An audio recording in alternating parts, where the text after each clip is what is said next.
ആകാശവാണി.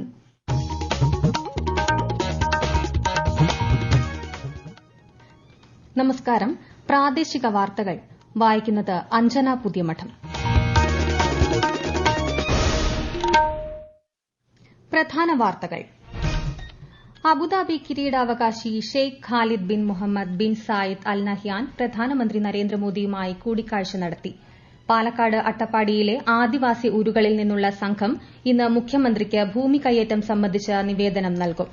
ഉത്സവനാളുകളിലെ വിലക്കയറ്റം പ്രതിരോധിക്കാൻ വിപണിയിൽ ഫലപ്രദമായി ഇടപെടാനാണ് സർക്കാർ ശ്രമമെന്ന് മന്ത്രി ജി.ആർ. അനിൽ.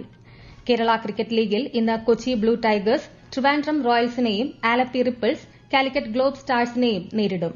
സംസ്ഥാനത്ത് വ്യാപക മഴയ്ക്ക് സാധ്യതയെന്ന് കേന്ദ്ര കാലാവസ്ഥാ വകുപ്പ്.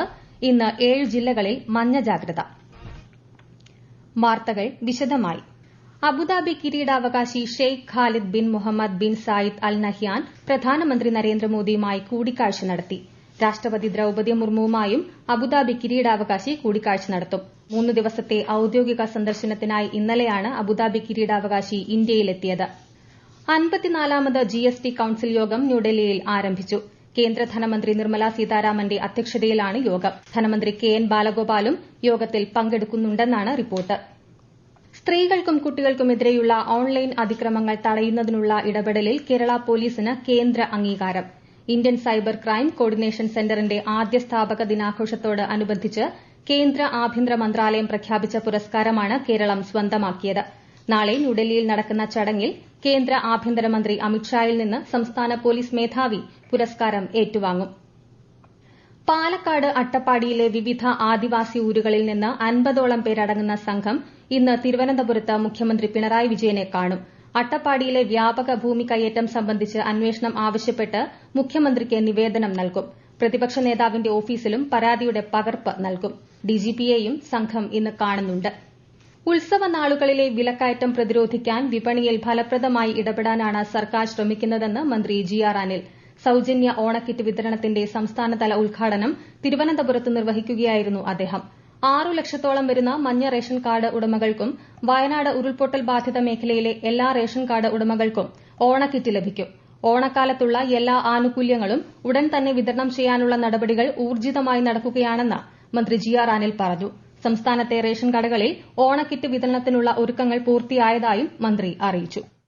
3 ദിവസം കൊണ്ടോ 4 ദിവസം കൊണ്ടോ നമുക്ക് മുഴുവൻ ആളുകൾക്കും ഇത് വിതരണം ചെയ്യാൻ കഴിയണമെന്നാണ് ഗവൺമെന്റ് കാണുന്നത്. ഇതിന് അർഹതയുള്ള കുടുംബങ്ങൾ കൃത്യമായി ഈ ദിവസങ്ങളിൽ ഈ കിറ്റ് വാങ്ങിയെടുക്കണം. കേരളത്തിലെമ്പാടും റേഷൻ കടകളിലെ ഇത്തരം കിറ്റിന്റെ വിതരണത്തിനുള്ള തയ്യാറെടുപ്പുകൾ പൂർത്തിയായിട്ടുണ്ട്. അത്തരം വിഷയങ്ങളെ സംബന്ധിച്ച് ജനങ്ങൾക്ക് ഏതെങ്കിലും തരത്തിലുള്ള ആശങ്ക ഉണ്ടെങ്കിൽ അത് ദൂരീകരിക്കാൻ പറ്റിയ തരത്തിൽ മാധ്യമങ്ങൾ സഹകരിക്കണം. ഓണത്തോട് അനുബന്ധിച്ച് സ്കൂൾ കുട്ടികൾക്കുള്ള 5 കിലോഗ്രാം അരി വിതരണത്തിന് ഇന്ന് തുടക്കം. തിരുവനന്തപുരം കമലേശ്വരം GHSSൽ മന്ത്രി വി. ശിവൻകുട്ടി ഉദ്ഘാടനം നിർവഹിക്കും. സ്കൂൾ ഉച്ചഭക്ഷണ പദ്ധതിയുടെ ഭാഗമായാണ് അരി വിതരണം. തിരുവനന്തപുരം നഗരത്തിലേക്കുള്ള കുടിവെള്ള വിതരണം പുനഃസ്ഥാപിച്ചു. റെയിൽപാത ഇരട്ടിപ്പിക്കലിന്റെ ഭാഗമായി നഗരത്തിലേക്ക് കുടിവെള്ളം വിതരണം ചെയ്യുന്ന പ്രധാന പൈപ്പ് മാറ്റിസ്ഥാപിക്കുന്ന പ്രവൃത്തിയെ തുടർന്നാണ് ജലവിതരണം മുടങ്ങിയത്.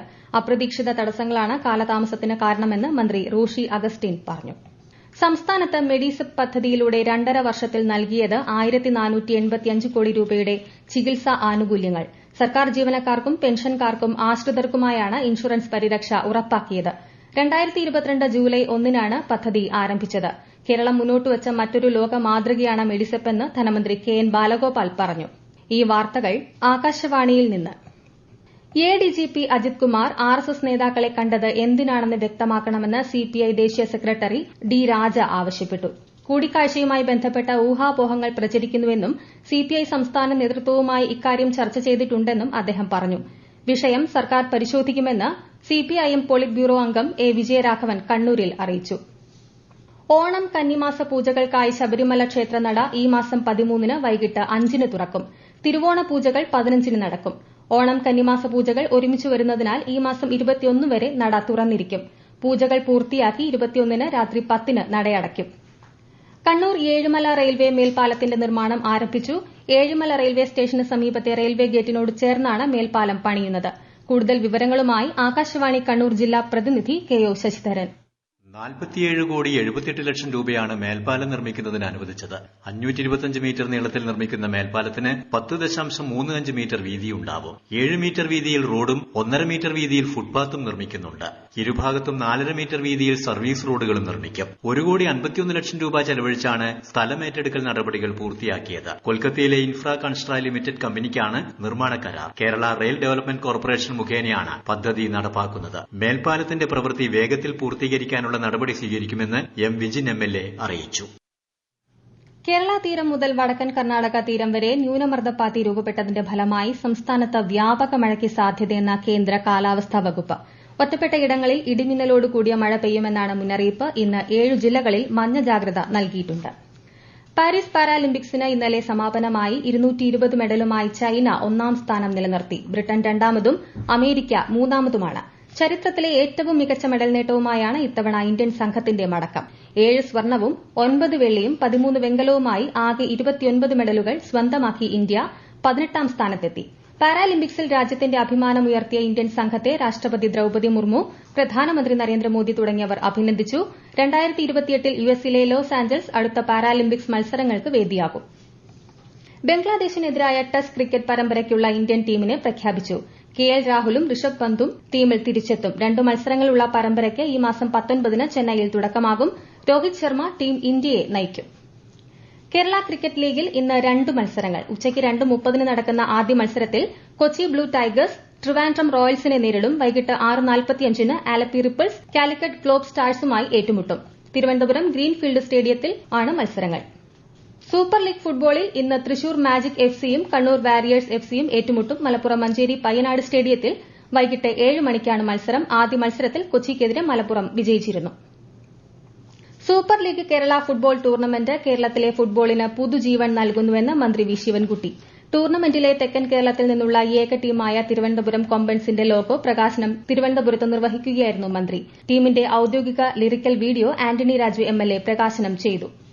FEI എൻഡ്യൂറൻസ് ലോക ചാമ്പ്യൻഷിപ്പിൽ സീനിയർ വിഭാഗം മത്സരം വിജയകരമായി പൂർത്തിയാക്കുന്ന ഏറ്റവും പ്രായം കുറഞ്ഞ വ്യക്തിയെന്ന നേട്ടം സ്വന്തമാക്കി മലപ്പുറം തിരൂർ സ്വദേശിനി നിത അഞ്ചും ചേലാട്ട്. ഈ വിഭാഗത്തിലേക്ക് യോഗ്യത നേടിയ ആദ്യ ഇന്ത്യൻ മത്സരാർത്ഥി എന്ന റെക്കോർഡും 22കാരിയായ നിതയ്ക്കാണ്. ഫ്രാൻസിലെ മോൺപാസിയറിൽ 40 രാജ്യങ്ങളിൽ നിന്നായി 144 താരങ്ങൾ പങ്കെടുത്ത മത്സരം നിത ഉൾപ്പെടെ 45 പേർ മാത്രമാണ് പൂർത്തിയാക്കിയത്. ദേശീയ ഗുണനിലവാര അംഗീകാരം നേടിയ കൊല്ലം ശക്തികുളങ്ങര പ്രാഥമികാരോഗ്യ കേന്ദ്രം ലോകാരോഗ്യ സംഘടനാ പ്രതിനിധികൾ സന്ദർശിച്ചു. WHO Indian regional chief doctor Rodrigo H ഓഫ്രന്റെ നേതൃത്വത്തിലുള്ള സംഘമാണ് സന്ദർശനം നടത്തിയത്. ആരോഗ്യരംഗത്തെ കേരളത്തിന്റെ പ്രവർത്തനങ്ങൾ വിലയിരുത്തുന്നതിന്റെ ഭാഗമായാണ് സന്ദർശനം. നവീകരിച്ച കൊണ്ടോട്ടി എടവണ്ണപ്പാറ അരീക്കോട് റോഡിന്റെ ഉദ്ഘാടനം മന്ത്രി PA മുഹമ്മദ് റിയാസ് ഇന്ന് നിർവഹിക്കും. മലപ്പുറം ജില്ലയിലെ കൊണ്ടോട്ടി ഏറനാട് മണ്ഡലങ്ങളിലൂടെ കടന്നുപോകുന്ന റോഡിന് ആകെ 21 കിലോമീറ്റർ നീളമുണ്ട്. കിഫ്ബി ഫണ്ടിൽ നിന്ന് 80.58 കോടി ചെലവിലാണ് റോഡിന്റെ 1ാം ഘട്ട നവീകരണം പൂർത്തിയാക്കിയത്. ഹേമ കമ്മിറ്റി റിപ്പോർട്ടിൽ തുടർ നടപടികൾ സ്വീകരിക്കണമെന്ന് പ്രതിപക്ഷ നേതാവ് VD സതീശൻ.